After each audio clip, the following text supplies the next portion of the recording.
Laddu school లేదమ్మా ఈరోజా. ఏంది మైతాన్ తుఫానా ఇంత పేరు కూడా పెట్టారుగా. అన్న చాలా హెల్పింగ్ నేచర్ అక్క.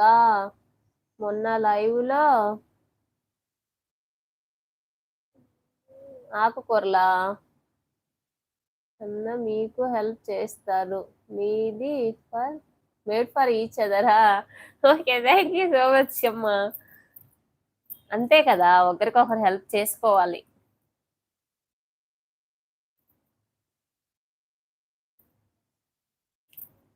మంచిగా హెల్ప్ చేస్తాడు నిజంగానే. మా లడ్డు కూడా హెల్ప్ చేస్తాడు నాకు. నేను అంతా చేస్తాను కానీ చేసిన తర్వాత పడిపోతా గమ్ముగా. కాళ్ళు నింపులు చేతులు నింపులు అని చెప్పి. అందుకని చెప్పి ఇది చేసి పడిపోయింది ఎందుకని చెప్పేది వాళ్ళు కూడా హెల్ప్ చేస్తారనమాట. మా లడ్డుగాడు కూడా చేస్తాడు. స్నానానికి నీళ్లు పెట్టి బకెట్ మీద తీసుకెళ్ళలేకపోతే నాన్న నాన్న తీసుకెళ్ళలేదు నాన్న, నా వల్ల కాదు నాన్న, కాళ్ళు నొప్పులు అంటే చాలు. నువ్వు అటు కూర్చోమా, నేను పోసొస్తా. ఎందుకమ్మా నువ్వు నాకు తల తింటావమ్మా నువ్వు? నొప్పులన్నీ తెచ్చుకుంటావా?